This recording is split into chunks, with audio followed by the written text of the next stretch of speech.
Voilà, donc la question que je voudrais vous poser porte justement sur la recherche.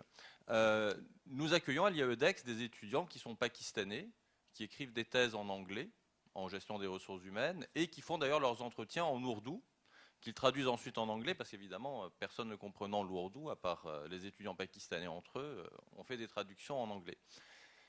Alors évidemment, avoir des étudiants pakistanais, ça nous permet de faire de la recherche en anglais, qui nous permet de publier dans les revues internationales, et puis ça nous permet aussi de comprendre ce qui se passe dans un pays comme le Pakistan, qui est un pays, entre autres, à fort enjeu de développement, et dans lequel les règles qui sont établies dans les revues anglo-saxonnes sont mises à l'épreuve des faits et débouchent des fois sur des résultats qui sont inattendus. Donc forcément, moi j'ai une petite question éthique quand je propose à des collègues de participer à des soutenances de thèse qui se font en anglais avec un écrit anglais parlant du Pakistan, et j'aimerais connaître votre position sur la question. Oui, j'en ai une. Merci, cette question qui m'intéresse. Je peux vous répondre de deux façons. La première, c'est que d'après le témoignage des scientifiques que je connais, mes collègues du Collège de France, plusieurs prix Nobel de chimie, de physique, dont un récemment, notre administrateur Serge Haroche, d'après leurs témoignages explicites et les témoignages des anglophones, francophones, russophones, arabophones, hébréophones, hellénophones qu'ils citent, qui sont leurs collègues et amis, au niveau de la conception, au niveau de la découverte, jamais aucun chercheur ne découvre autrement que dans sa langue maternelle. Car il en connaît les astuces, il en connaît les expressions idiomatiques, et jamais il ne va faire une découverte à travers le filtre d'une langue qui ne lui est pas maternelle.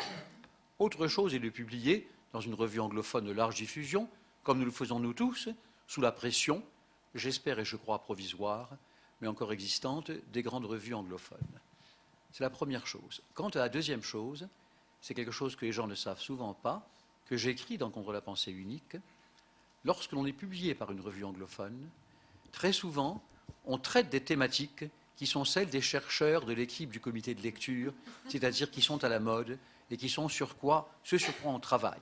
En d'autres termes, le danger, le péril énorme de cette situation, qui est encore une forme de pression, de dictature de l'anglais, c'est que le chercheur non anglophone, qui aurait des idées originales, novatrices, créatrices, mais qui ne sont pas parmi celles sur lesquelles travaillent les équipes anglophones, des journaux dont le comité de lecture reçoit leurs manuscrits, va se saborder, va se faire harakiri, ne pas développer de thèmes originaux, parce que ça n'est pas dans la norme de ce qu'étudient les anglophones. C'est une forme d'oppression intolérable.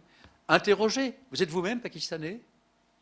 Interrogez vos amis pakistanais, si ce sont des gens de haut niveau, certains peut-être vous le diront, ce qu'ils auraient pu trouver d'original, d'intéressant, surtout les Pakistanais, il y a d'excellents chercheurs pakistanais, pour être obligatoirement rédigés en anglais, s'abordent une partie de leur créativité parce qu'ils écrivent selon ce qui est attendu dans les revues où ils publient.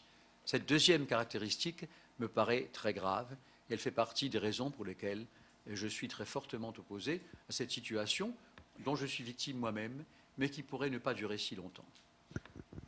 Madame. Monsieur